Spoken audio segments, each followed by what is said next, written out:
Oke, kita akan membahas. Oke, yang off cam nggak apa-apa ya.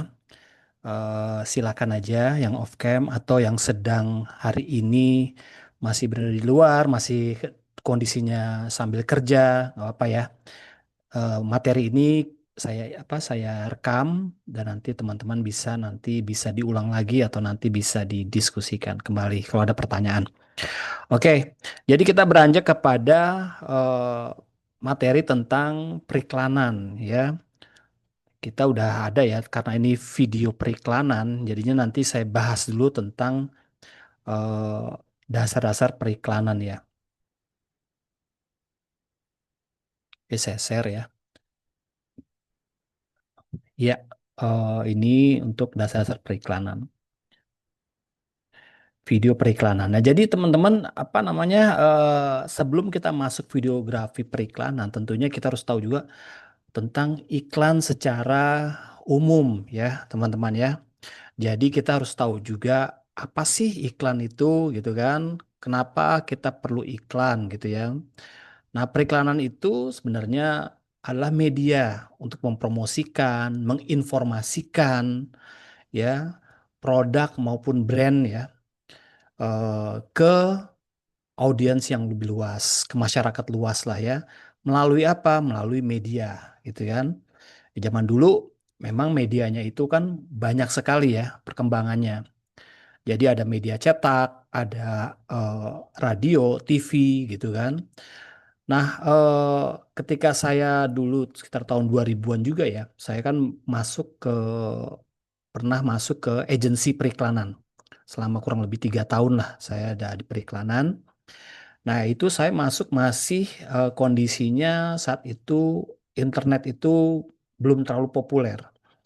Ya, masih mengandalkan yang namanya media cetak, kemudian televisi dan juga media luar ruang. Ya, media luar ruang itu seperti billboard ya, apa namanya tuh spanduk, banner ya. Itu masih menjadi hal yang sering kita bikin ya, teman-teman. Jadi eranya saya itu masih di eranya media cetak, televisi, radio, dan juga media luar ruang. Jadi kategori itu masih kategori media tradisional ya kalau sekarang. Nah, ketika di tahun 2000-an, 2000 ke atas lah kalau nggak salah ya, mungkin sekitar tahun 2008 atau 2009 lah, itu mulai internet itu menjadi media untuk menyampaikan berbagai informasi. Dimulai dari tampilnya itu dulu zaman media online, Detik ya, kalau nggak salah Detik, ada media-media berita lah, masih pure berita mereka itu. Kemudian media berita itu mulai eh, disisipi atau mulai membuka untuk iklan ya di apa di websitenya atau di media online-nya.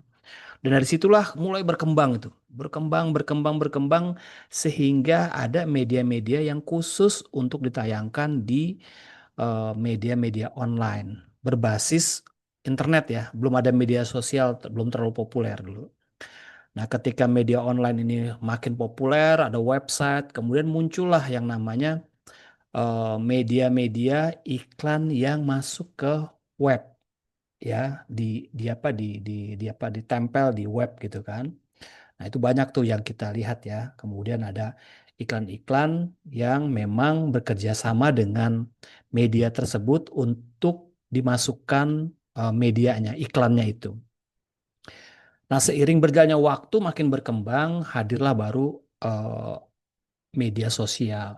Nah, tentunya di era media web, iklan masuk ke web ini udah merubah peta dari advertising ya teman-teman ya. Jadi kemudian itu masuklah orang-orang tuh udah mulai belajar untuk medianya itu ke media digital. Nah, ketika media digital ini sedang merambat untuk naik, hadirlah yang namanya eh, medsos gitu kan. Medsos menjadi iklan juga. Waktu itu lahir tuh Facebook. Ya, saya masih ingat tuh Facebook gitu kan. Dari sebuah eh, apa namanya aplikasi untuk sosial akhirnya menjadi media untuk juga mempromosikan berbagai hal. dan akhirnya menjadi media iklan gitu kan melalui media sosial. Nah, berkembanglah gitu kan. Dulu ada namanya apa? Ada dibikin katalog di Facebook tuh, ada fanpage gitu. Di Facebook ada fanpage gitu kan. Ada media fanpage-nya itu untuk mempromosikan baik mempromosikan brand kita maupun mempromosikan personal branding kita. Itu ada fanpage tuh. Setiap produk, setiap apa web atau apa masuk ke Facebook itu ada fanpage-nya. Zaman dulu ya. Nah, itu berkembang, orang sudah lari ke sana. Lalu lahirlah yang namanya media-media online yang lain seperti ada Shopee, ada Bukalapak, ada Blibli, bukan ada dulu namanya apa ya OLX, kayak OLX zaman dulu tuh apa tuh. Nah, itu mulai bermunculan dan akhirnya berkembang menjadi media sosial dan sampai sekarang ini udah menyebar dan menjadi tren atau bahkan jadi merubah yang namanya eh, tren periklanan. Ya, saya masih ingat begitu ya, ketika periklanan zaman dahulu itu menjadi sebuah perusahaan yang bergengsi. Ya, perusahaan kalau mau bikin iklan pun pakai agensi itu biaya juga cukup mahal. Nah, tapi ketika muncul internet, muncul media sosial, muncul konten-konten kreator, iklan tuh menjadi lebih murah. Ya, kalau mau buat ya, apalagi untuk UMKM, apalagi untuk kita mau bikin sendiri sebuah apa media iklan ya, kita bisa bikin sendiri. Nah, itu menjadi sebuah eh, hal yang murah, ya, sangat murah banget gitu kan. Bahkan bisa aja kalau kita konten kita atau kita punya media sosial yang sudah followernya banyak, itu sangat mudah sekali untuk kita membuat media iklan. Nah, berkembanglah sampai sekarang media periklanan seperti sekarang ini ya, teman-teman ya. Berkembang, berkembang, berkembang, dan akhirnya bergeser. Era media cetak sudah banyak yang tutup, TV juga banyak ya teman-temannya udah banyak yang apa pengurangan karyawan, agensi-agensi juga sekarang merubah strategi bisnisnya menjadi apa agensi digital agency, jadi berubah semua. Dan apalagi muncul sekarang aplikasi-aplikasi yang mempermudah orang-orang untuk membuat desain. Dulu saya tuh harus belajar, harus sekolah gitu kan untuk bikin atau belajar desain. Sekarang ini gampang sekali. Anda buka YouTube, Anda buka TikTok, itu bisa belajar. Apapun Anda yang mau pelajari ya. Mau belajar tentang Illustrator, mau belajar Canva, mau belajar fotografi, semua ada di media sosial. Bahkan bisa gratis. Nah, ini udah berkembang ya. Akhirnya rontok itu yang namanya eh, apa ya konsep-konsep periklanan itu menjadi berubah ya. Saya pernah bikin buku ya, buku saya ini buku tentang media periklanan. Jadi petunjuk penting untuk anak advertising. Saya bikin sekitar tahun 2021. Ya ini saya bikin bukunya ini untuk kebutuhan mahasiswa waktu itu. Saya ngajar di salah satu kampus ya. Waktu itu kita nggak punya buku modulnya lah yang proper. Artinya bukunya itu banyak, akhirnya saya bikinin bukunya, saya bikin bukunya, saya juga mengupdate berbagai hal tentang periklanan, khususnya periklanan digital. Ya, karena kalau Anda baca buku-buku periklanan yang zaman dulu ya, itu sudah banyak yang konsepnya itu udah nggak kepake konsepnya ya. Di buku saya juga nih udah mungkin tahun depan atau 2 tahun lagi nih buku saya juga udah kadaluarsa. Kenapa? Karena banyak konsep-konsep yang lain yang sudah muncul di tengah kita gitu loh. Nah ini buku saya ini selain belajar untuk bagaimana kita mengetahui sejarah tentang periklanan, juga saya mengenalkan tentang strategi digital marketing di sini. Ya, ada strategi digital marketing, ada juga yang paling utama itu yang saya tonjolkan adalah bagaimana saya mencoba untuk eh, mengenalkan mahasiswa itu dunia periklanan melalui apa? Melalui pengalaman-pengalaman saya gitu. Jadi ada di sini buku saya ini ada tentang pengalaman saya begitu pertama kali masuk periklanan, begitu bulan pertama di periklanan seperti apa, lalu bagaimana saya beretitut di periklanan, bagaimana saya bertahan di periklanan, bagaimana saya mengeksplor kreativitas di periklanan itu ada di sini semua. Jadi tidak sekedar teori, konsep, terus apa namanya cerita-cerita doang. Tapi di sini saya memperkenalkan kepada mahasiswa untuk kalau hari pertama di periklanan tuh ngapain sih? Atau mempersiapkan diri untuk melamar di industri periklanan, industri kreatif itu seperti apa? Apakah yang diperlukan? Apakah perlu tinggi badan? Apakah perlu good looking? Apakah perlu apa pakai bajunya putih hitam gitu kan? Nah, ini bisa tercermin di apa di pengalaman saya gitu. Di periklanan selama kurang lebih 3 tahun tadi ya. Dari dua periklanan saya dari pertama dari apa namanya merintis saya ke dunia periklanan dari seorang desainer menjadi senior desainer kreatif kreatif art director sampai kreatif director itu sampai merintis gitu kan sampai ke saya dia apa diminta untuk bantu periklanan lain gitu dari yang nggak tahu apa-apa tentang periklanan gitu kan hanya tahu tentang desain dikit lah untungnya diterima ya gitu.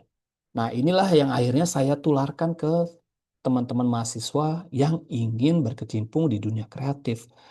Karena pengalaman saya ketika saya ngajar periklanan, hari pertama anak-anak itu di dunia periklanan tuh ngapain mereka juga nggak tahu. Apa skill yang dibutuhkan sama dunia periklanan mereka juga nggak paham gitu. Nah, akhirnya saya juga mengasih tips ya. Tips yang nggak harus diikutin, artinya tips yang bisa dipersiapkan lah gitu kan. Karena strateginya beda-beda ya teman-teman. Kalau saya hanya menguasai, bahkan tidak terlalu menguasai, setengah-setengah lah.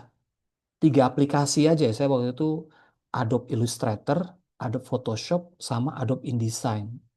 Itu juga saya waktu itu di apa dikasih kursusnya sama perusahaan waktu itu. Di perusahaan yang lalu ya. Saya ada training, saya minta training ketiga aplikasi itu untuk kebutuhan kantor waktu itu.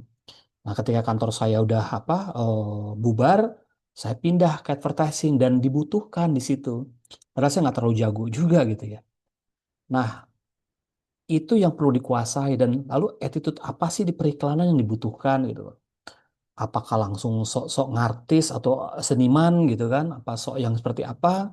Atau kita harus berpikir seperti apa? Itu banyak sekali yang saya tuliskan di sini ya. Nah, nanti kalau Anda teman-teman kalau ini bukunya masih ada mungkin di online itu Anda bisa ini ya, bisa apa baca-baca ya. Nah, periklanan sekarang udah berubah ya teman-teman ya. Jadi kalau Anda pakai konsep lama untuk ke konsep digital sekarang itu udah nggak berlaku. Bahkan sekarang ini teman-teman ya. Nah, ini tren periklanan modern nih. 90% ini data-data ya. Bahkan sekarang ini teman-teman ya, kalau misalnya teman-teman itu bikin iklan ya, apa sih tantangan dalam pembuatan iklan? Tantangan terbesar lah dalam pembuatan iklan. Itu apa tantangan periklanan kira-kira gitu kan. Tantangan yang terbesar adalah ketika iklan yang kita bikin, misalnya tadi besok nih nanti teman-teman nanti bikin grup lagi ya, bikin grup lagi lalu bikin video iklan. Tantangannya apa video iklan? Banyak video iklan yang saya eh, lihat ya di teman-teman mahasiswa ya. Iklannya semua tuh iklan standar gitu loh. Standar saya zaman dulu banget gitu loh. Akhirnya apa iklannya? Terpaksa iklannya apa? Di skip. Nah, tantangan terbesar iklan itu bukan bagus dan jeleknya loh. Tapi tantangannya adalah di skip sama orang. Siapa sih orang yang mau nonton iklan sekarang? Siapa yang mau nonton iklan? Iklannya bagus lah, dibikin bagus, keren gitu loh. Tapi begitu muncul di medsos, begitu muncul di apa YouTube Anda gitu, Anda buru-buru pengen skip gitu kan. Bahkan Anda nggak mau nonton dulu, gitu. Diemin aja dulu deh sampai habis gitu kan. Akhirnya kalau muncul bisa di skip, skip, buru-buru skip. Baru 2 detik skip, 1 detik skip. Nah, tantangannya kan seperti itu. Udah bikin iklan capek-capek di skip gitu kan. Apalagi bikin iklannya setengah mati gitu kan. Udah ngumpulin kelompoknya susah gitu kan. Ngatur waktunya susah. Begitu jadi di skip gitu kan. Kan sakit hati ya gitu. Nah, di buku saya ini juga gitu kan. Bagaimana mengantisipasi tantangan iklan yang skip. Bagaimana supaya nggak di skip iklan-iklan itu? Banyak ya. Sekarang contoh-contoh itu banyak banget. Kalau Anda saksikan iklan-iklan sekarang itu banyak sekali iklan-iklan yang ada anti skipnya, ya. Ada yang anti skip, ada yang emang skipnya, ada yang orang menikmati iklannya itu karena pengantar iklannya tuh bagus gitu ya. Nanti saya kasih contoh-contoh banyak lah. Anda bisa nanti lihat beberapa contoh iklan yang kalau kita nonton iklan itu, ih lucu nih, terus-terus lagi gitu. Kita nggak berasa bahwa itu iklan. Nah itu seperti itu tuh. Iklan-iklan seperti itulah yang dibutuhkan gitu kan. Anda kalau mau nonton iklan di media sosial, itu nonton iklannya di akun Instagramnya Denny Sumargo. Itu iklannya bagus. Kalau Anda nonton ya, Anda coba cek akun Instagramnya Denny Sumargo. Itu mau iklan apapun, dia bikin bagus banget gitu. Karakternya dibikin. Jadi kalau kita nonton tuh kayak kayak entertain gitu loh. Entertain gitu. Paling seneng saya nonton di iklan Denny Sumargo itu kalau dia lagi bawain iklan itu adalah endingnya. Endingnya tuh kadang-kadang ada plot twistnya gitu. Plot twistnya ada macam-macam. Silahkan Anda cek lah ya nanti Denny Sumargo atau nanti kita lihat rame-rame ya. Denny Sumargo apa Instagramnya. Bagus sekali, kreatif banget gitu iklannya. Dan banyak sekali apa prinsipal atau brand-brand itu yang kerjasama dengan Denny Sumargo karena bagus sekali dia membawakan iklannya. Kayaknya di luar apa di luar konsep iklan gitu loh. Nah, itu suatu iklan. Saya pelajari itu apa sih gitu kan. Tapi kalau kita contek iklannya, belum tentu kita berhasil juga gitu loh. Nah, itu ya. Artinya kita harus punya yang namanya brainstorming untuk membuat sebuah iklan itu menjadi iklan yang menarik. Dan timnya saya tahu tuh, saya kadang pernah lihat behind the scene-nya pembuatan iklannya Denny Sumargo itu timnya banyak banget timnya. Bikinnya tuh memang bikinnya serius gitu loh. Dan total. Denny Sumargo dan istrinya itu kalau bikin iklan, dia tuh total gitu mainnya. Dan itu menarik. Dan itu menarik. Makanya banyak banget brand tuh yang suka kerjasama dengan si akunnya Denny Sumargo. Nanti Anda bisa cek ya. Nah itu yang menurut saya menjadi menarik.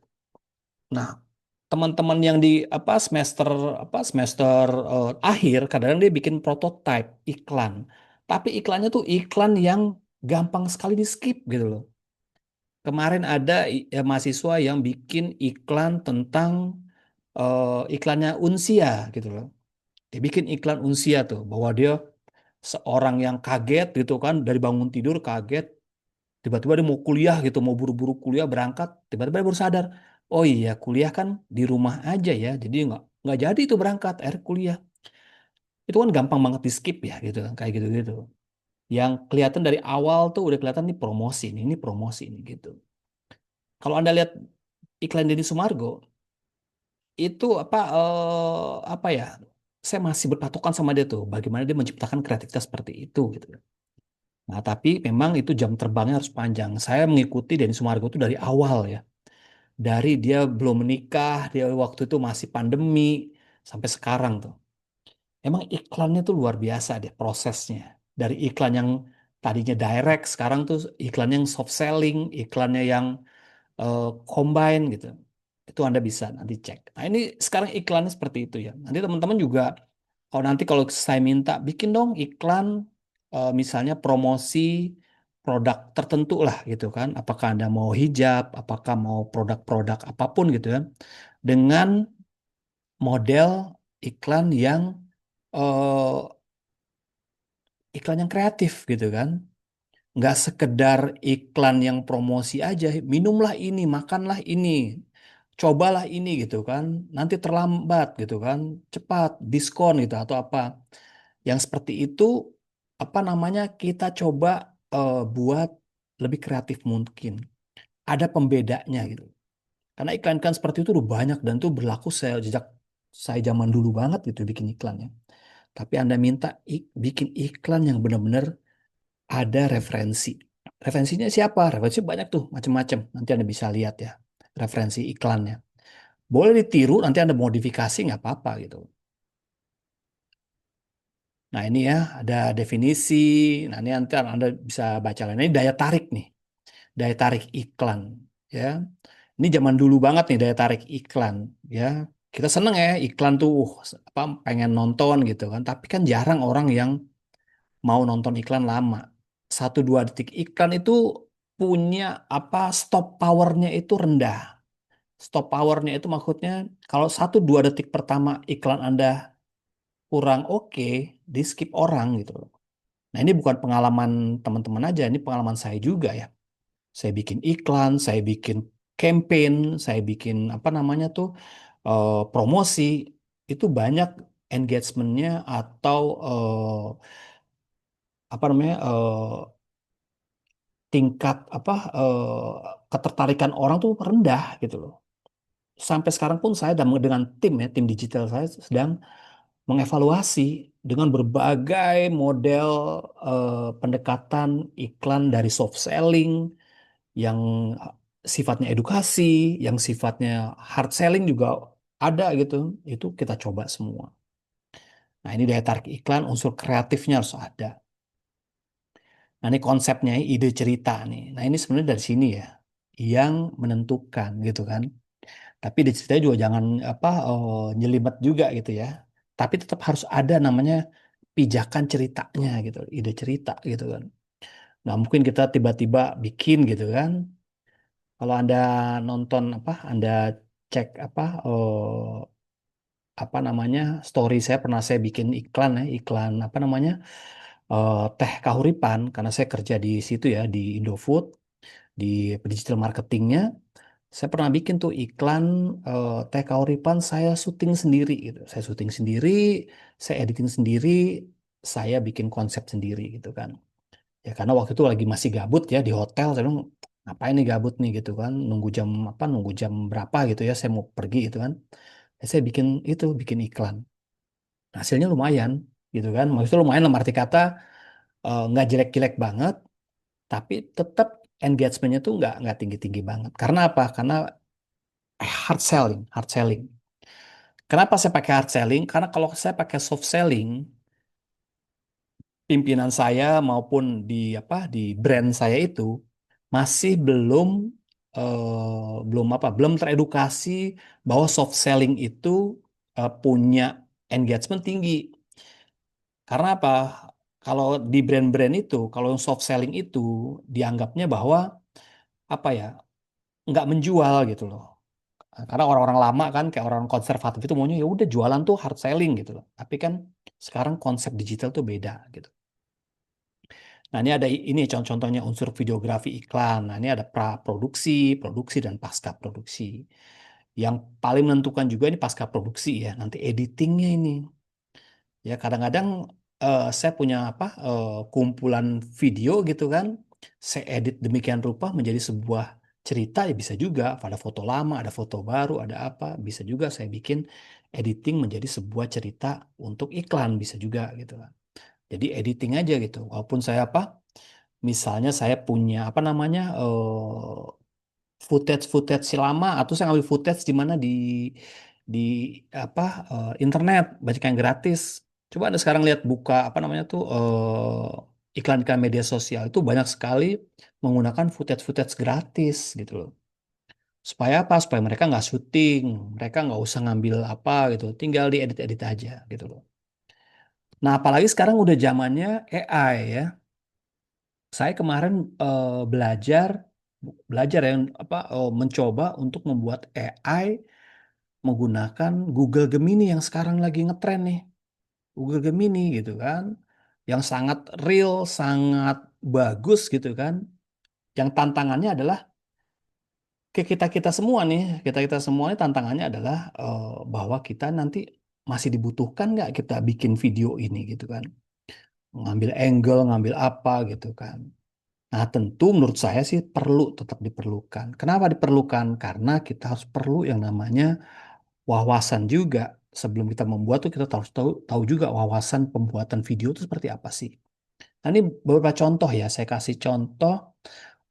Saya bikin apa footage dengan menggunakan AI.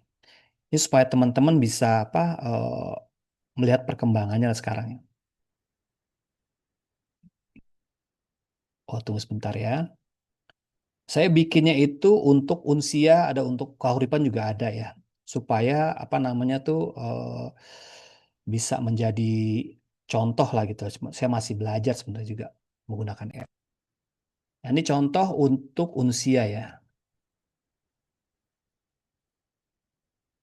Bisa nggak? Bisa nih kayaknya nih. Ini menggunakan AI ini. Hanya mengetik Halo prompt Kak, aja. setelah lulus sekolah mau lanjut kuliah di mana? Saya pilih kuliah di Universitas Berasia, kampus online pertama di Indonesia. Wow, keren Kak. Di Unsia bisa kuliah kapan saja dan di mana aja. Nah, itu ya. Jadi saya bikin menggunakan AI dengan prompt aja. Pakai Google Gemini. Nah, namanya VO3 gitu kan.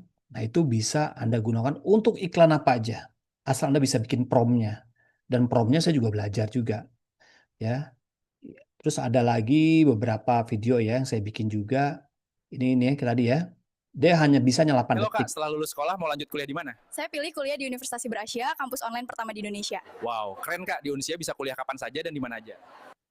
Nah, ini kan apa namanya? Sangat real banget ya. Sangat real banget. Kalau teman-teman apa lihat ini apa iklannya itu sangat real. Nah, ini saya juga ada iklan untuk Kahuripan. Ini Kahuripan.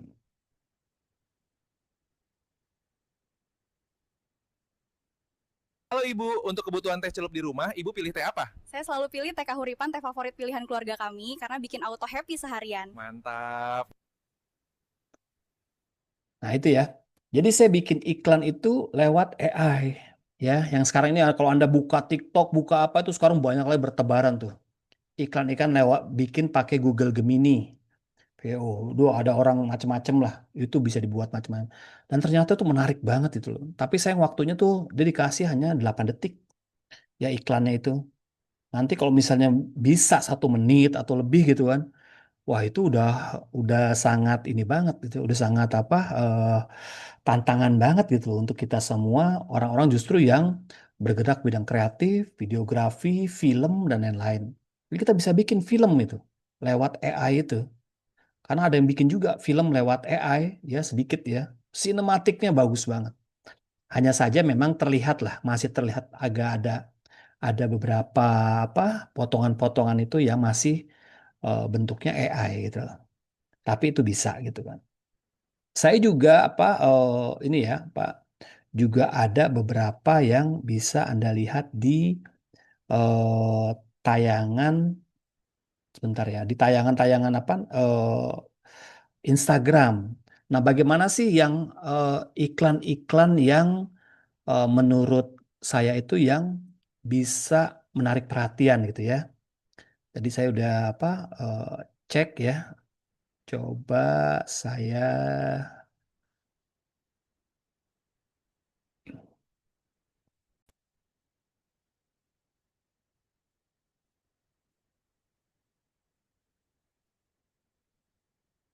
oh ini nggak bisa ya nanti di ini. Di Instagram ada kumpulan-kumpulan iklan, nanti saya share ke teman-teman, kumpulan iklan yang kreatif gitu kan. Nah, sekarang ini iklan apa sih yang bisa, yang sekarang lagi tren, namanya Clippers. Clippers, teman-teman nanti cek ya Clippers. Clippers itu adalah potongan-potongan editing yang disusun sedemikian rupa oleh kreator untuk ditayang ulang gitu loh. Kalau Anda nonton ya, kalau di TikTok nih, penggemar TikTok, Anda nonton apa? Lapor Pak gitu kan. Itu kan potongan-potongannya tuh banyak banget tuh ya. Dan itu bisa menghasilkan, bisa masuk iklan, bisa dimonetasi. Itu Clippers tuh, itu lagi tren. Jadi Anda kreator itu, kalau jadi kreator itu, udah hanya modal ini aja, modal apa namanya, aplikasi Clippers namanya, yang bisa mengklip atau bisa memotong-motong apa video panjang menjadi video pendek yang menarik. Itu Clippers. Nah, itu sekarang lagi tren. Jadi ini Anda harus tahu juga tren-tren yang sekarang berkaitan dengan iklan dan video. Nah, nanti kalau Anda mau bikin video-video yang berbasis apa namanya iklan-iklan yang menarik, nanti Anda coba cek di beberapa konten-konten yang ntar dulu ya, konten-konten yang ini yang apa namanya yang bisa Anda cek di Instagram. Saya lagi cek Instagram saya nih. Oke, ini saya coba cek di Instagram saya. ada beberapa yang bisa Anda coba jadi referensi gitu ya.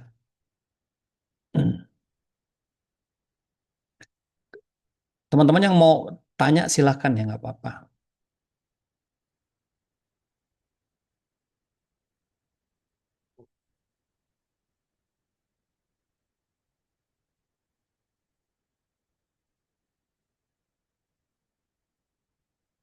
Oke, ini ada di Instagram saya. Coba saya share ya. Jadi iklan-iklannya itu memang yang sekarang lagi tren lah teman-teman ya. Nah ini seperti ini ya. Ada iklan-iklan seperti ini. Jadi teman-teman tuh bisa, eh ini kayak gini ya contohnya ya.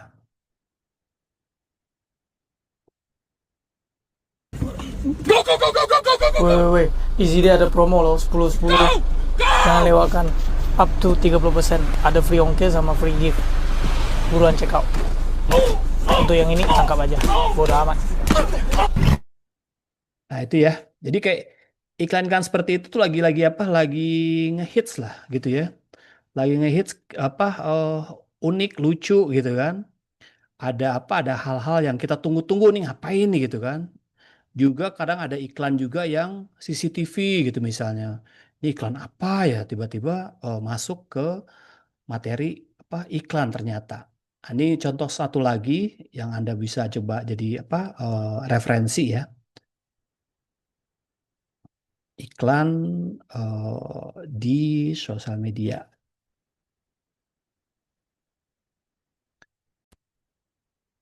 Nah ini nih, saya kumpulin tuh iklan-iklan itu ya, supaya saya jadi ada referensi gitu kan.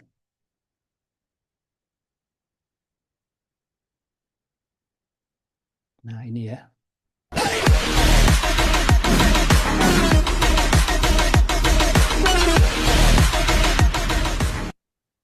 Nah kita ulang ya.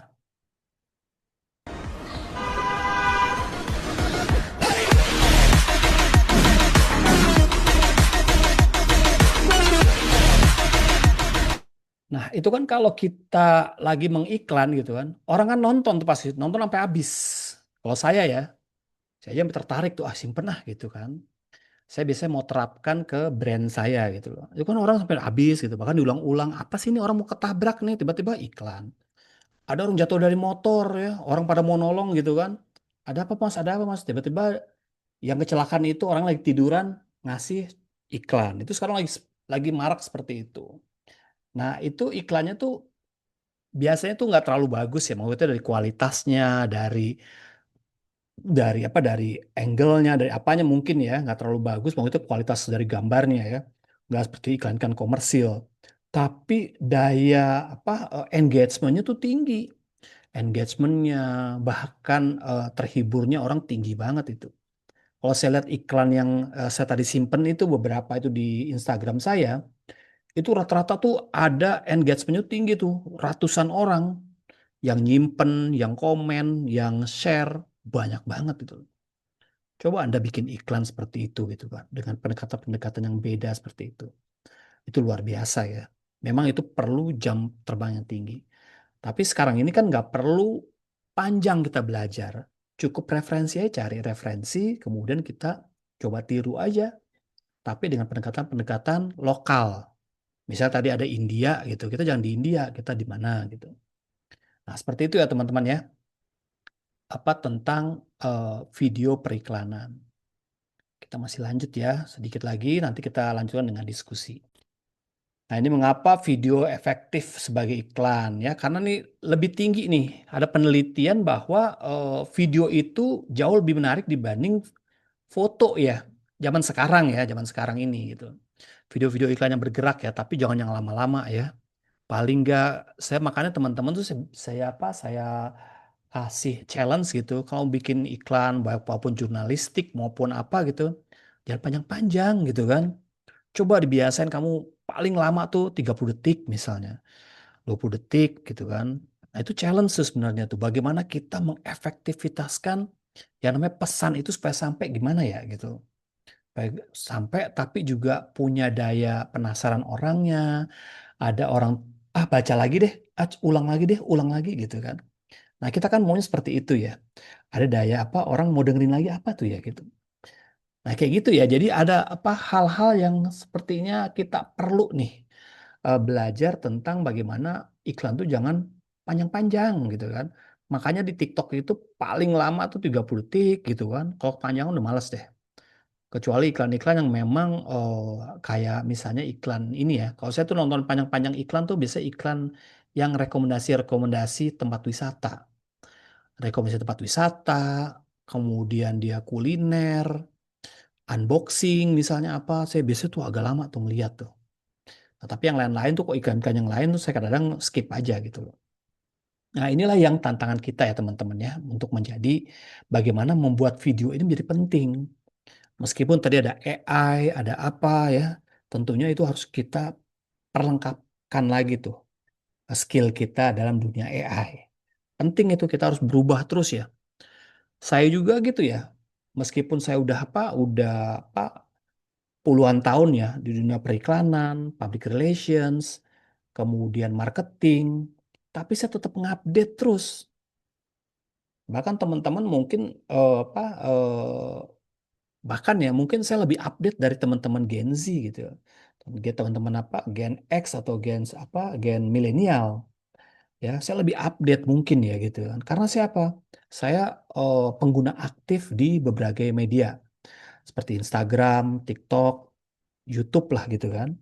Tapi saya lebih aktif sekarang nih lebih ke TikTok karena kreativitasnya banyak banget itu TikTok ya. Yang saya gunakan untuk apa? Untuk mengupdate skill saya. Baik untuk iklan, untuk campaign, untuk marketing, untuk brand dan lain-lain. Nah, saya lebih update.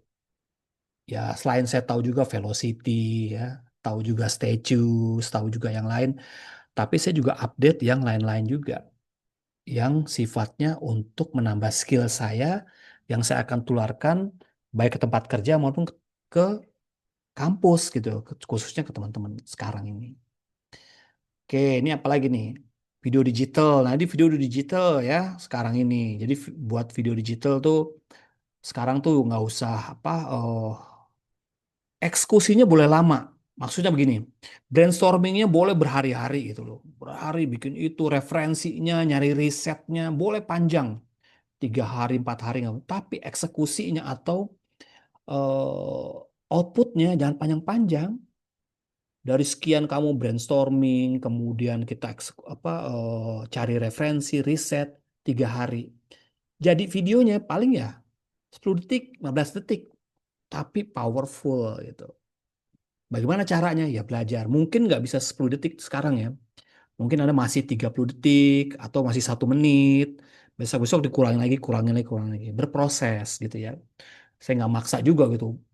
Makanya saya bilang kemarin itu ya udah boleh maksimal misalnya 15 detik yang apa kemarin UTS. Tapi ada yang minta Pak, kalau lebih gimana? Saya karena begini-begini. Ya udah lebih nggak apa-apa saya bilang gitu. Nah, ini sebenarnya challenge aja gitu kan untuk teman-teman. Tapi kalau teman masih berproses ya nggak apa-apa juga. Masih ada yang 1 menit, 2 menit ya nggak apa-apa juga gitu kan. Tentunya yang paling memegang penting tuh adalah gong awalnya itu begitu pembukaan set nggak menarik, udah di skip. Mau 5 menit kayak 2 menit di skip orang gitu loh. Seperti itu ya teman-teman ya. Oke, kemudian nah ini iklan-iklan AI ini ya. Iklan-iklan AI. Jadi teman-teman tuh nggak usah sekarang itu bikin iklan tuh pakai nyari model, produknya seperti apa. Sekarang ada tuh. Teman-teman punya produk di foto yang bagus, kemudian dimasukin ke prompt AI, nanti di apa pakai aplikasi tuh, nanti dicariin tuh modelnya yang lagi megang, lagi menawarkan gitu. Itu bisa gitu, bisa dipakai untuk UMKM lah ya. Tapi kalau untuk iklan-iklan komersil itu nanti jatuhnya kayak si Coca-Cola.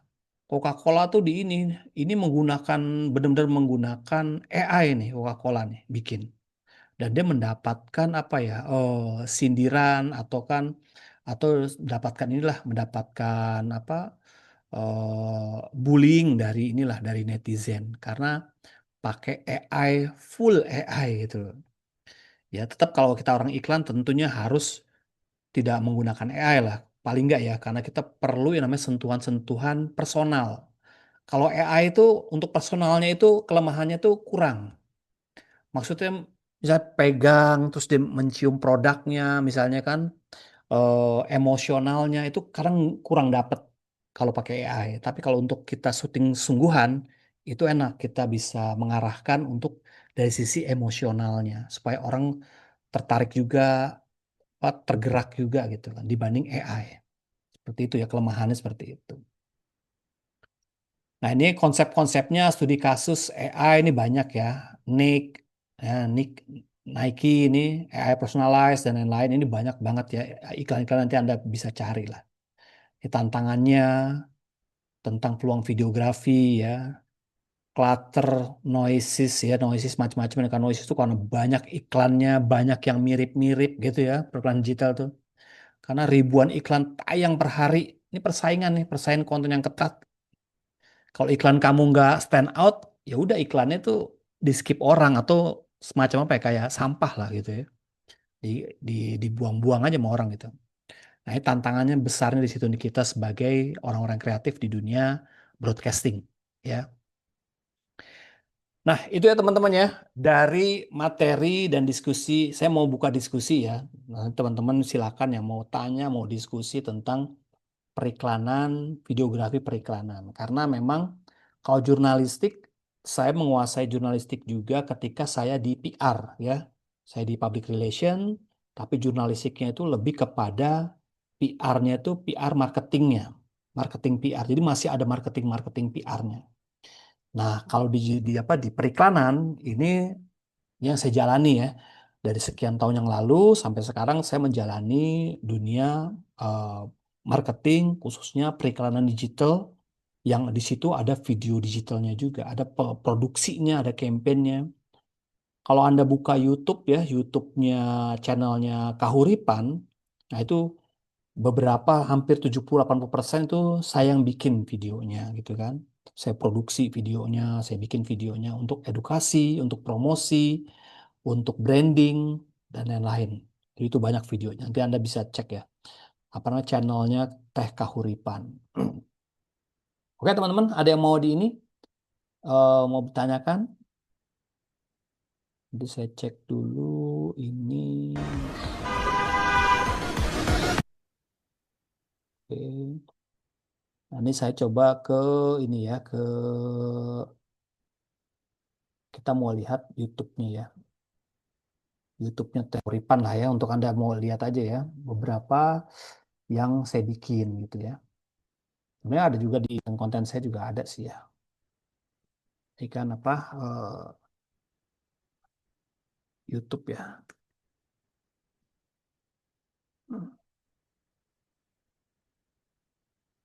Nah, ini Instagram di YouTube-nya mana nih? Harusnya ke YouTube ya nih. Saya mau ke YouTube dulu. Izin bertanya, Pak. Oh, silakan, silakan. Ayo, nggak apa-apa, silakan. Asmiranda, silakan.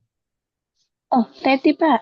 Oh, Teti. Oh, karena yang apa? Nah, angkat tangan Asmiranda nih. Kamu angkat tangan nggak? Nggak ya? Udah Enggak, nggak apa-apa. Ayo silakan. boleh nggak? Ya, silakan, silakan. Perkenalkan nama saya Teti dari KM 202. Izin Hmm. bertanya, mengapa iklan yang menyentuh emosi seringkali lebih efektif daripada iklan yang hanya menyampaikan fakta? Oh, gitu. Oke.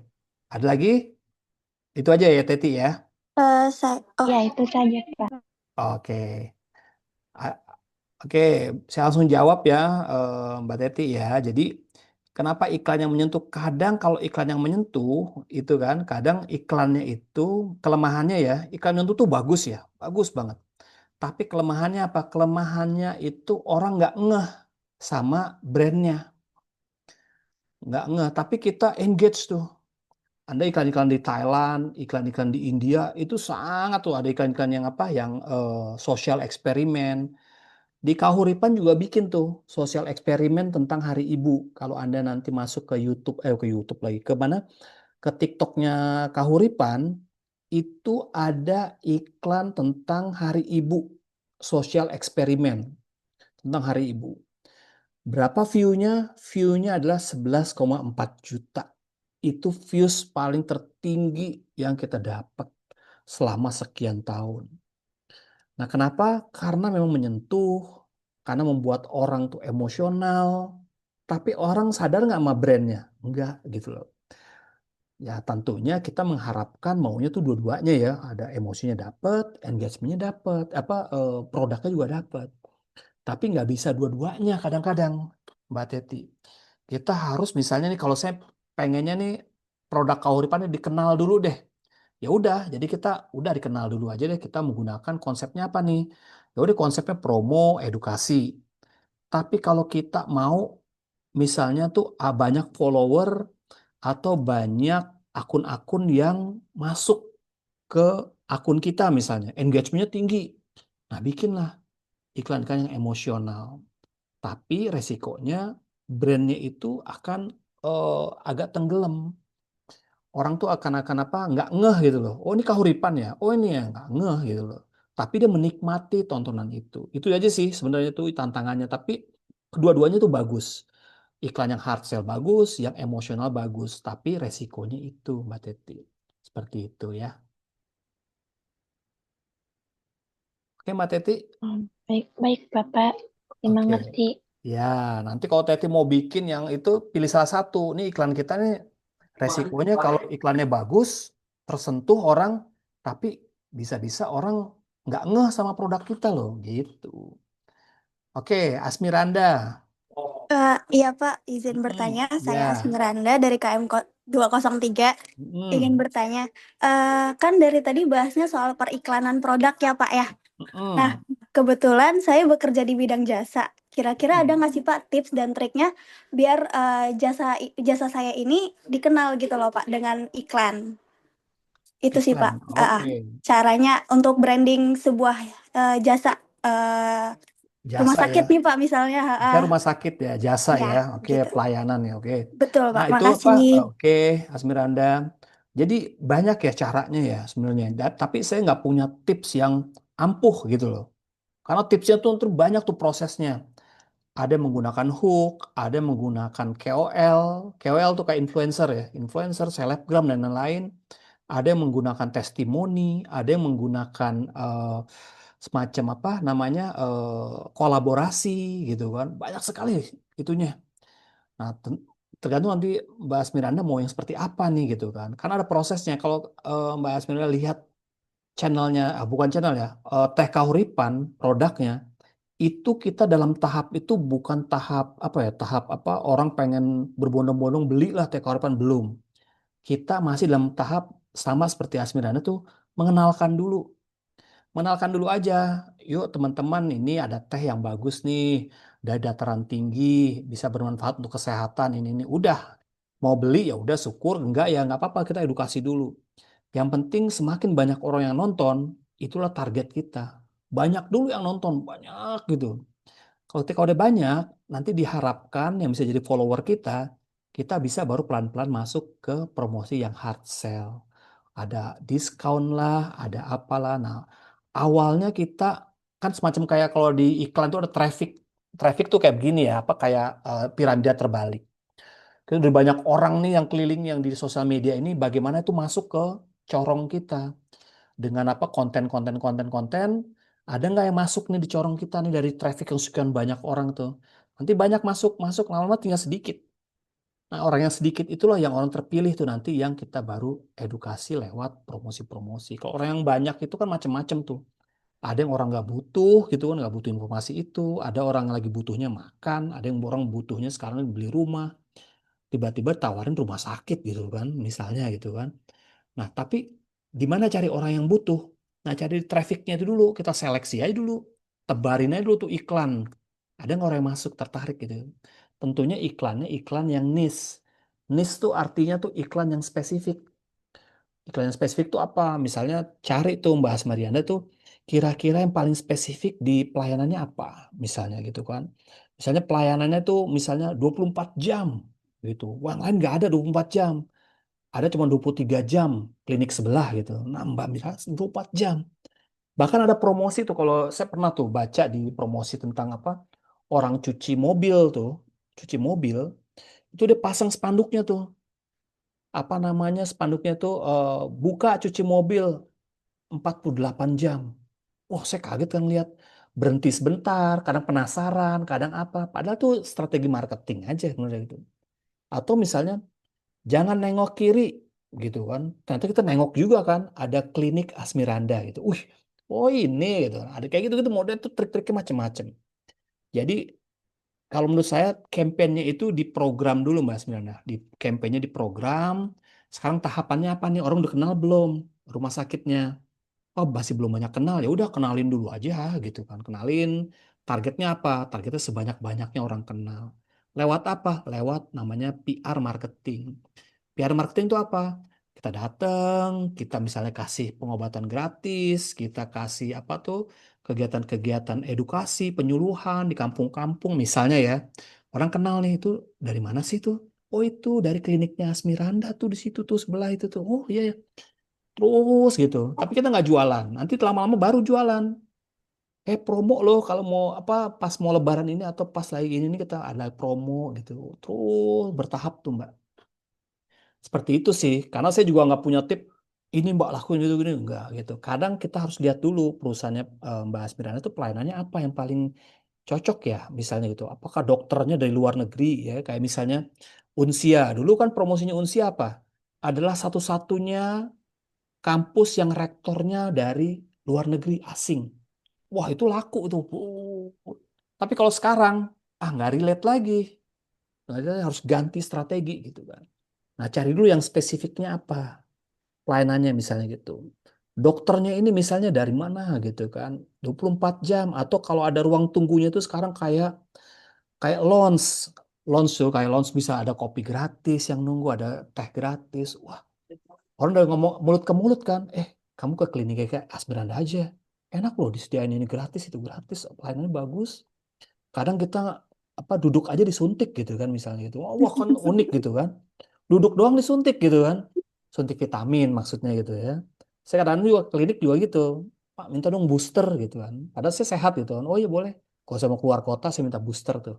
Vitamin C gitu kan. Nah itu kan bisa kan. Promo booster atau apa. Jangan jual yang lain dulu. Apa yang spesifik lingkungan kita tuh yang paling mau ya gitu. Pemeriksaan ibu hamil gratis. Melalui apa gitu kan. Konsultasi gitu. Atau apa kek gitu ya. Banyak sih Mbak. Gitu nanti apa kita ngobrol lagi lah Mbak Asmirana. Nanti kita ngobrol lagi kita bagaimana nih spesifiknya. Nanti Oke, boleh siap, Pak. Asmirana bikin tuh strategi videonya. Kalau bentuk videonya kayak gimana. Nanti kan ada tugas lagi tuh. Tugas bagaimana mempromosikan apa tempat rumah sakitnya Mbak Asmiranda ini yang targetnya apa, mau bikin video seperti apa. Kalau sepanjang-panjang gitu kan. Kalau panjang-panjang kan tuh edukasi, company profile. Ini Iya, betul, Pak. kalau company profile nggak apa-apa panjang, karena orang harus tahu. Tapi ini promosi misalnya. Promosi seperti apa sih yang cocok untuk rumah sakitnya Mbak Asmiranda gitu kan. Nanti coba apa brainstorming atau nanti kalau udah ada grup nanti nih kita kasih tugas nih tengah-tengah semester lah gitu kasih tugas setiap kelompok itu nanti kita bisa diskusi setiap kelas nanti diskusi Pak ini gimana jadi bukannya bukannya apa ya bukannya tugas tuh langsung saling ngumpetin ide enggak jadi kita terbuka sama-sama kita brainstorming ngambil angle-nya begini Pak ya iya nanti begini aja cocok nggak kira-kira sama rumah sakit Mbak Asmiranda cocok Pak kalau cocok kan bisa datang ke rumah gitu kan nanti kan kayak statue Statue itu, Pak. iya oh Statue. iya kalau kalau cocok kan bisa datang ke rumah atau kalau cocok nanti Mbak Asmiranda bisa tuh diaplikasikan ke kliniknya atau rumah sakitnya kasih ke atasannya ke ininya atau ke bagian apa digital marketingnya nih bikin nih ini oke loh engagementnya bagus ini misalnya Oke, siap. gitu Terima kasih banyak, Pak. oke ini harusnya bayar Berarti, nih Mbak Asmiranda aduh. Berarti pertama kita harus soft selling dulu ya, Pak ya. Maksudnya kita mendekati secara pelan-pelan dulu ke ah masyarakatnya. Baru kemudian kalau sudah dapat targetnya, baru kita bisa hard selling gitu kali ya, Pak ya. ya harusnya Oke. dicari dulu Mbak Asmiranda kelebihan Target. dari kelebihan dari rumah sakitnya apa yang paling Oke. unik paling unik apa sih gitu kan? Apakah Hmm. buka 24 jam? Apakah susternya itu eh, tidak ngesot gitu misalnya gitu kan? Apa gitu? Promosinya Mungkin kayak kita ada ronsen panoramik gitu kali ya. Pak Nah, ya. kayak gitu. Kayak gitu bisa diangkat Atau kita gitu. punya teknologi modern yang baru beberapa rumah sakit yang ada unlimited misalnya. Ada Ya, di klinik tempat saya ini ada ini. Padahal saya tinggalnya kan di Depok yang pinggiran gitu kan. Ada dia tuh alat ini ya, deteksi untuk kehamilan tuh ya. Apa namanya iya. tuh? eh USG ya. USG ada, Nah, Pap USG smear tapi juga bisa. USG tapi 3 dimensi gitu kan. Wah, keren juga daripada kliniknya kecil. Ada USG 3 dimensi. Saya aja sampai berhenti tuh motor saya lihat. Hah, USG 3 dimensi. Padahal biasanya kita tahu tuh di rumah sakit modern kan. Tiba-tiba ada di rumah sakit klinik gitu. Wah, itu keren. Makanya harus diskusi dulu internal tuh. Apa sih kelebihan dari rumah sakit kita nih yang kita bisa tanda kutip jual ya ke masyarakat yang unik gitu. Apakah harganya diskon gitu kan? Apakah kalau orang nggak mampu silakan datang gratis. Wah, ada CSR-nya tuh. Itu CSR tuh lebih powerful tuh. Seperti itu. Gitu Mbak. Siap, terima kasih banyak Pak. Oke, nanti ya invoice-nya nyusul. Oke. Siap.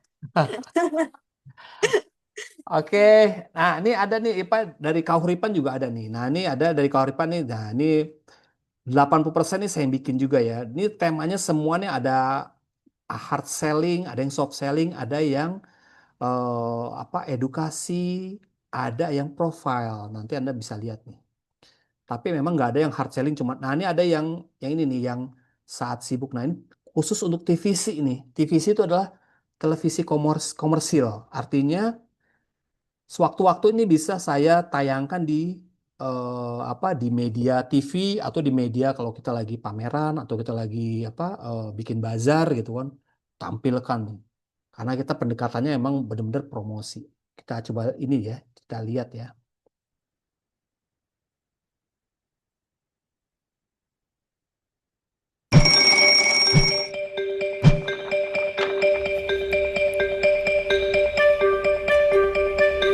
Ini dia yang selalu bikin saya happy. Memiliki kandungan L-theanine membuat pikiran fresh, anti-stres dan bisa bikin happy seharian. Cita rasa dan aromanya, beda banget. Tubuh kembali segar dan berenergi karena antioksidan yang tinggi, warna yang pekat, rasa yang sepat. Wow, mantap! Teh Kahuripan bikin auto happy seharian. Nah, itu ya. Jadi itu salah satu iklan yang bisa siap di TVC.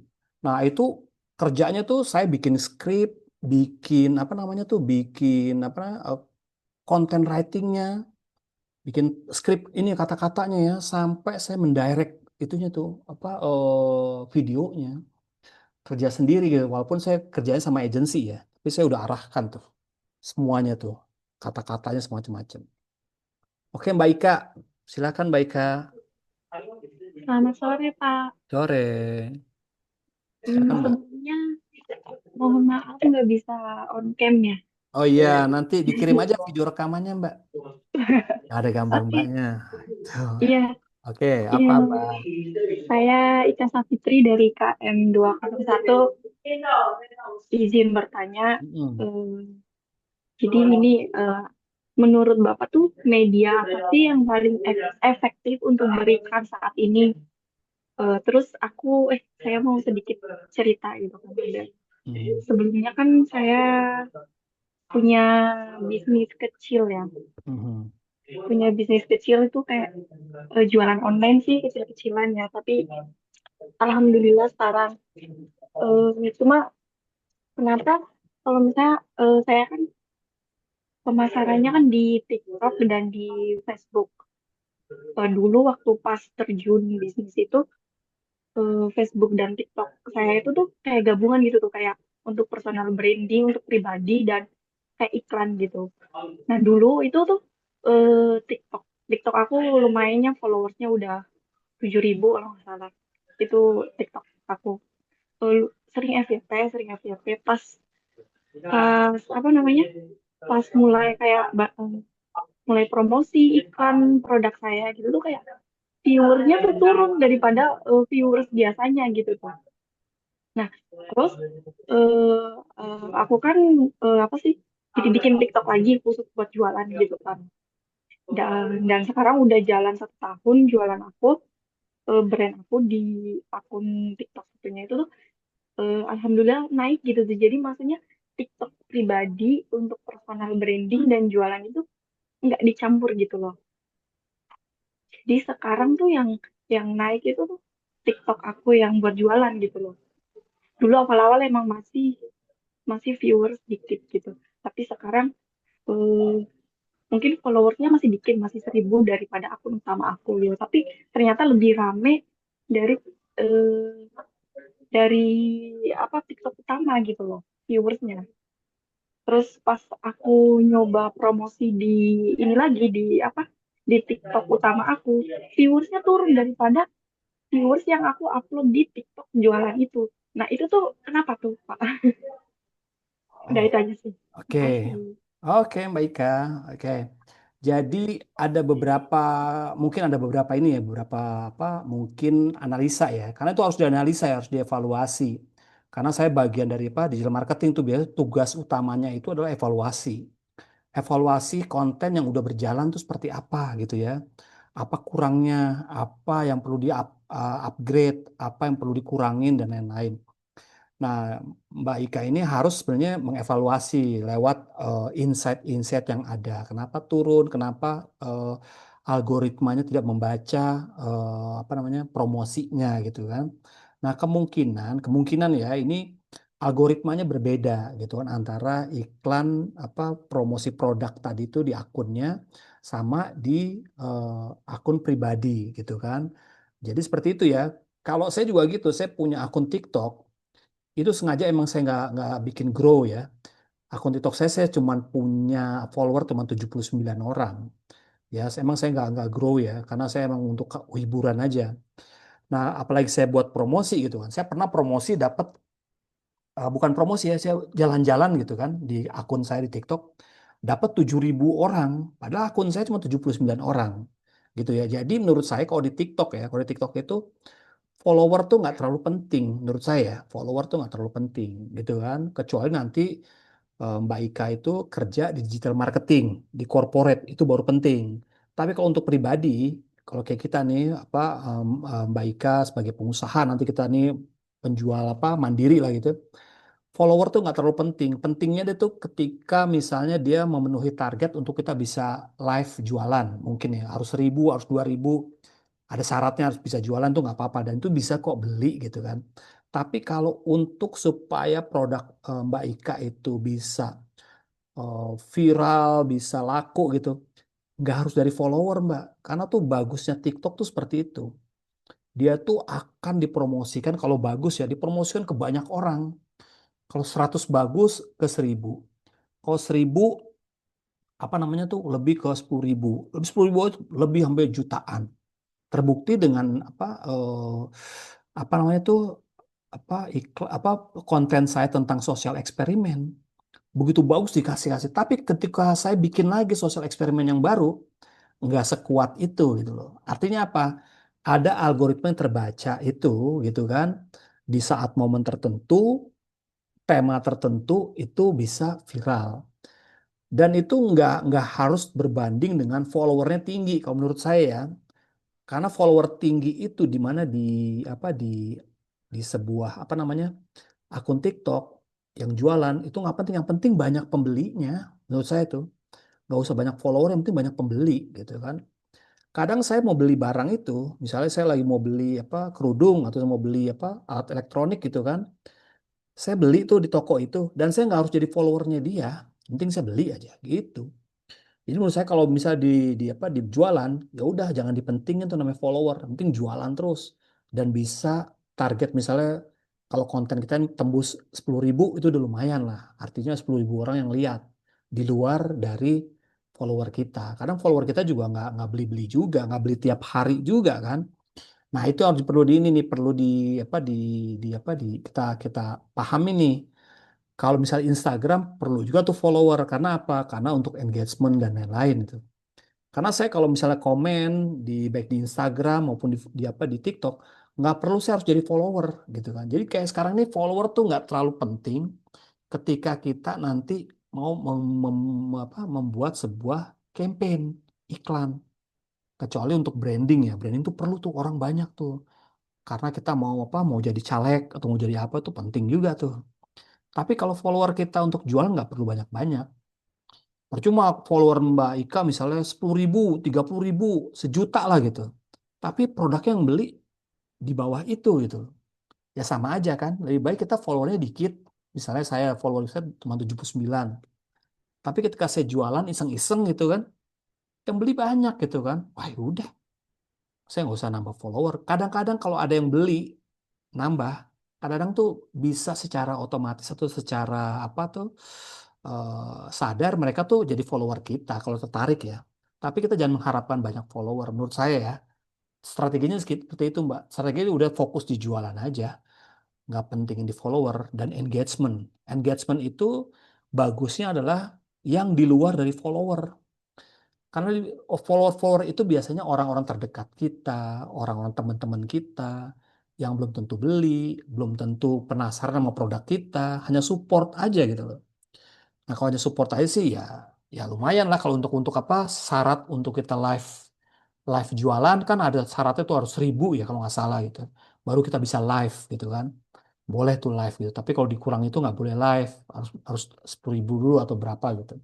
Nah, itu boleh tuh kejar. Tapi kalau kejaran kita adalah produk untuk jualan doang, ya kejarnya tadi tuh Mbak, viewernya aja gitu kan, nggak usah followernya. Seperti itu sih Mbak. Tipsnya untuk bikin itu ya macam-macam tadi seperti tadi Mbak Asmiranda tuh. Kenalin dulu apa produknya. Kalau mau produknya tuh hard selling terus. Kalau saya lihat di konten-konten apa jualan, nggak ada tuh yang soft selling, yang bercanda-bercanda, begini nggak ada. Joget-joget dikit-dikit lah, tapi dia jualan aja.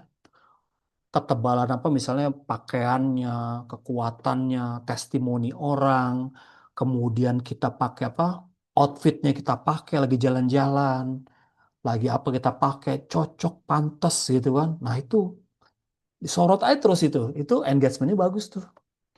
Cerita tentang saya hari ini pakai baju ini enak deh begini-gini belinya di sini-sini. Wah itu orang tuh penasaran tuh. Seperti itu ya Mbak Ika ya. Menurut saya seperti itu ya. Pengalaman saya seperti itu sih dapatnya gitu. Gimana Mbak Ika? Cocok? Makasih Pak. Tapi menurut Bapak media yang paling efektif untuk beriklan sekarang ini tuh apa itu? Nah, dilihat lagi produknya Mbak. Kalau karena ada tuh di tempat saya Mbak, apa namanya tuh sebuah kampus ya, kampus kecil ya, tempat saya itu di tempat saya ngajar dulu ya di Matraman, itu dia gencar banget sosial media dan digital. Padahal kalau kita cek dari apa siapa target audiensnya itu ada di sekitaran aja, nggak perlu pakai sosial media, dia efektifnya itu justru pakai brosur. Nah, dilihat lagi produk kita. Produk kita ini cocoknya itu pakai brosur atau pakai sosial media.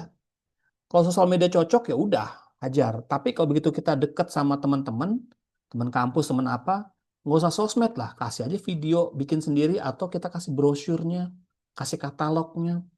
Jadi harus di mix Mbak, dan juga harus dilihat produk kita itu seperti apa. Itu sih kalau dari saran saya, karena nggak semua itu penyelesaiannya adalah digital marketing, pakai sosial media, belum tentu semua bisa gitu loh. Harus dilihat juga gitu, yang cocok yang mana gitu kan. Gitu Mbak Ika. Itu ya. Baik Bapak, terima kasih. Iya, saya udah dapat 2 klien nih, Ika, Asmiranda udah. Alhamdulillah. Gitu. Oke, ini ada iklan brand rokok gitu. Kenapa laku keras ini ya? Nah, karena ini nanti ada kode etik ya, ada kode etik yang melarang rokok itu tayang di dunia periklanan. Zaman dulu kan boleh, kalau Anda lihat iklan zaman dulu tuh ngerokok tuh boleh. Sekarang tuh udah nggak boleh karena ada aturan. Aturannya tuh bukan aturan nasional atau regional ataupun lokal, aturan internasional. Anda lihat di iklan-iklan internasional tuh nggak ada ngerokok langsung jadi iklan gitu, nggak ada ya. Marlboro kayak mau apa gitu nggak ada ya. Anda cek di iklan-iklan macam-macam tuh nggak ada gitu. Hanya apa dia disimbolikkan. Dia misalnya simboliknya apa sih? Gaya hidup. Simboliknya apa dia misalnya petualangan, simboliknya apa dan baru brandnya itu dinaikin gitu. Seperti itu sih, ada aturan-aturannya. Seperti itu ya. Sama kalau misalnya mau terkenal ya sama gerakan bawahnya itu, door to door-nya itu, door to door atau apa gitu. Nah, itu mungkin bisa tuh menjadi apa penentu bagaimana si brand itu bisa laku. Atau menggunakan marketing PR. Marketing PR-nya apa? Ikut tuh konser-konser masuk, konser-konser masuk gitu kan, menjadi sponsor utama misalnya. Itu bisa menjadi jalan keluarnya gitu. Karena di iklan apa namanya harus kreatif. Gitu ya Mas Andre ya. Oke, berapa penting caption? Caption penting ya, penting ya caption ya. Makanya kita nanti belajar namanya copywriting dan content writing. Justru itu tuh yang nanti hook, ada namanya hook, ada nama apa? Konten itu bukan berarti ada di caption aja. Konten itu ada di keseluruhan. Ada di script, ada di apa brief, ada di mana itu konten semua tuh, ada tulisan semua itu. Yang akhirnya berubah wujud menjadi berupa action, ada berupa gestur, ada berupa simbol-simbol. Nah, itu penting tuh. Dasarnya ada apa? Menulis copywriting itu. Ya, itu penting banget. Nanti kita makanya ada pelajaran sendiri tuh copywriting gitu ya. Penting itu ya. Oke, itu ya dari Mas Rofik ya. Dari Raka.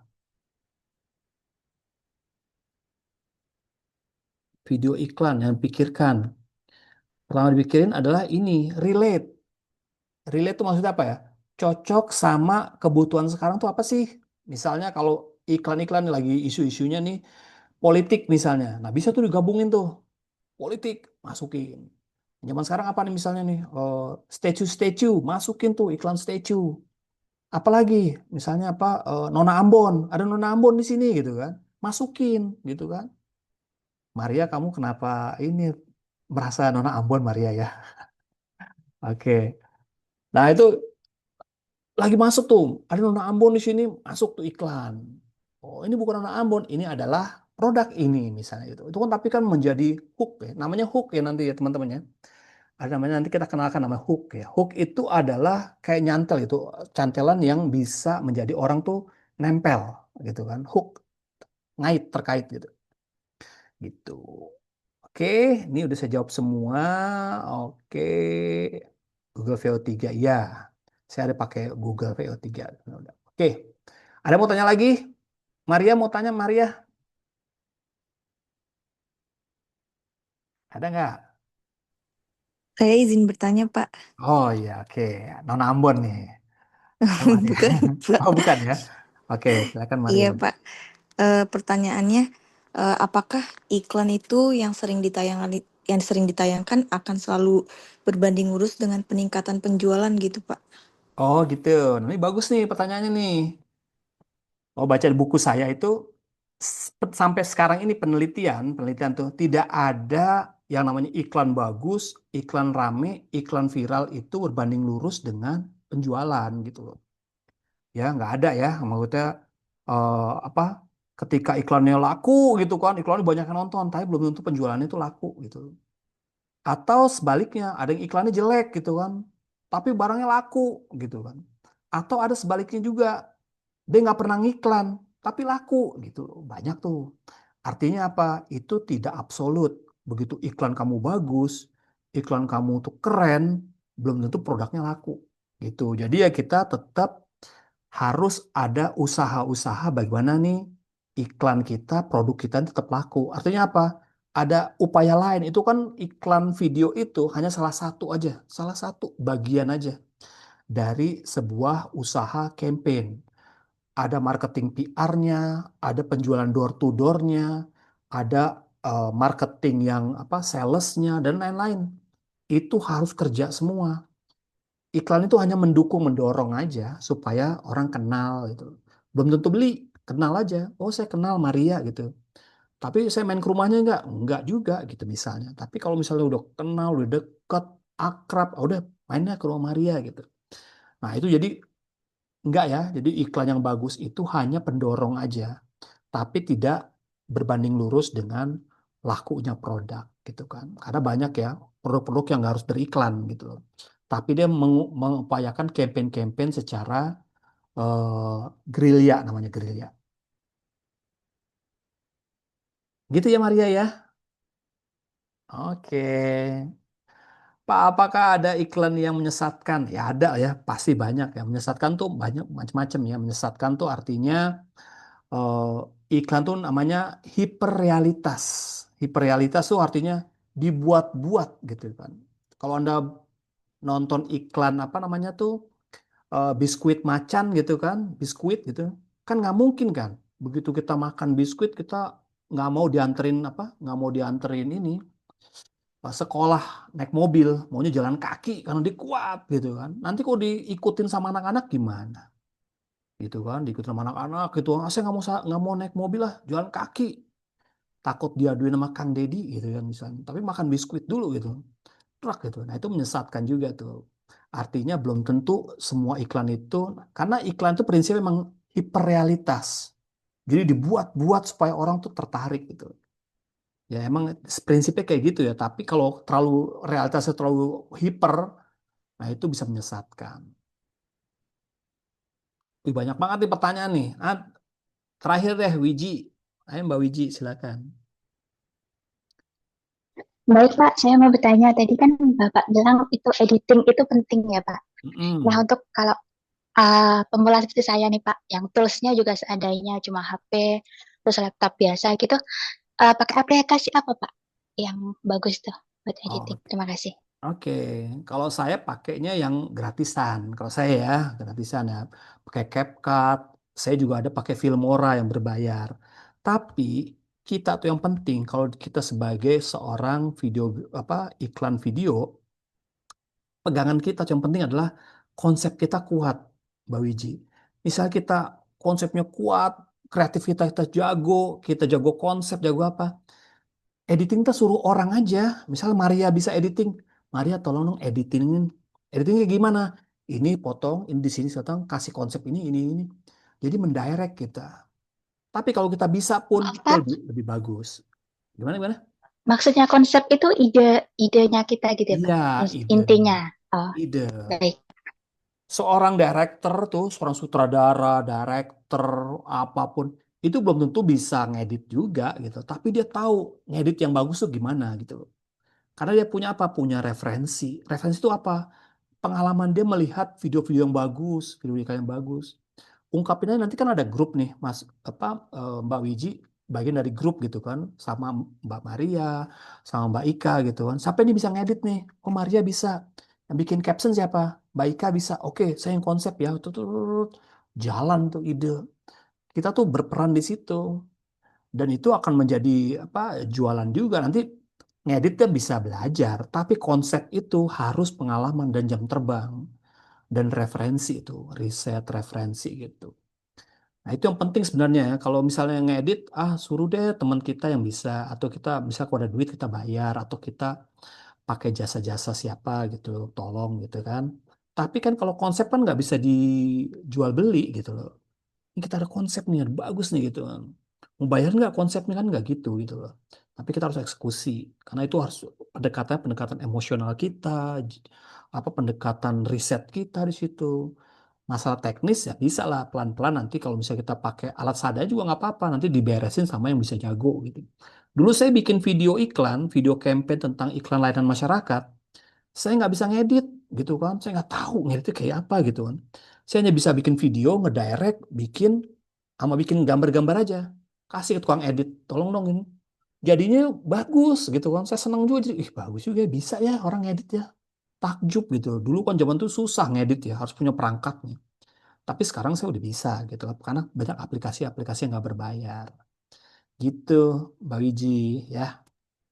Terima kasih Pak. Ya, udah ya nanti sampai maghrib nih. Saya di ini nih tanya-tanya nih. Yang tanya berikutnya itu dah nanti di LMS aja. Nanti saya jawab. Di mana batas antara iklan kreatif dan menyesatkan?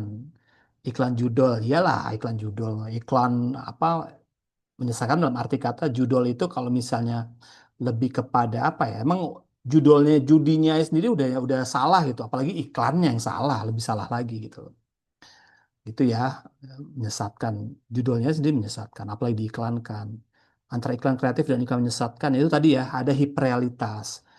Iklan yang hiperrealistis itu lebih. Ada iklan yang natural aja biasa gitu kan. Tapi iklan itu nggak bisa lepas yang namanya apa ya? Hiperrealistis tadi. Artinya harus dibuat-buat gitu kan, harus disetting, harus dibuat struktur gitu kan. Nggak bisa iklan minum tuh hanya minum doang nggak.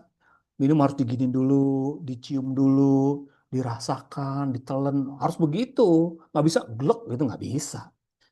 Iklan yang bagus itu harus wah mengangkatnya tuh gimana gitu kan. Dicium dulu aromanya gitu. Baru diteguk, baru berasa. Tadi kan kayak iklan saya juga gitu kan, nggak sekedar iklan. Nggak sekedar nyium bau teh doang gitu, enggak. Mana ada orang nyium bau teh kayak begitu, enak gitu, nggak mungkin. Tapi kalau iklan wajar untuk menunjukkan betapa itu enak, betapa itu harum, betapa itu mantap gitu. Tunjukkan lewat ekspresi tadi. Gitu ya, menarik ya. Nanti kita lanjutkan lah nanti di episode berikutnya karena masih ada kelas lagi nanti sebentar lagi ada kelas lagi. Gitu ya. Teman-teman, demikian kuliah kita hari ini. Mudah-mudahan mendapatkan insight-insight baru ya. Nanti teman-teman menjadi lebih paham lagi tentang iklan, bagaimana membuat video dan lain-lain. Nanti bisa diskusikan lagi. Saya orangnya open lah kalau mau diskusi tentang iklan ya. Demikian dari saya. Terima kasih teman-teman semua. Sampai ketemu di episode mendatang. Terima kasih. Assalamualaikum warahmatullahi wabarakatuh. Waalaikumsalam. Terima kasih Waalaikumsalam banyak, Pak. warahmatullahi wabarakatuh. Terima kasih, Kak. Makasih Nona Ambon. Oke.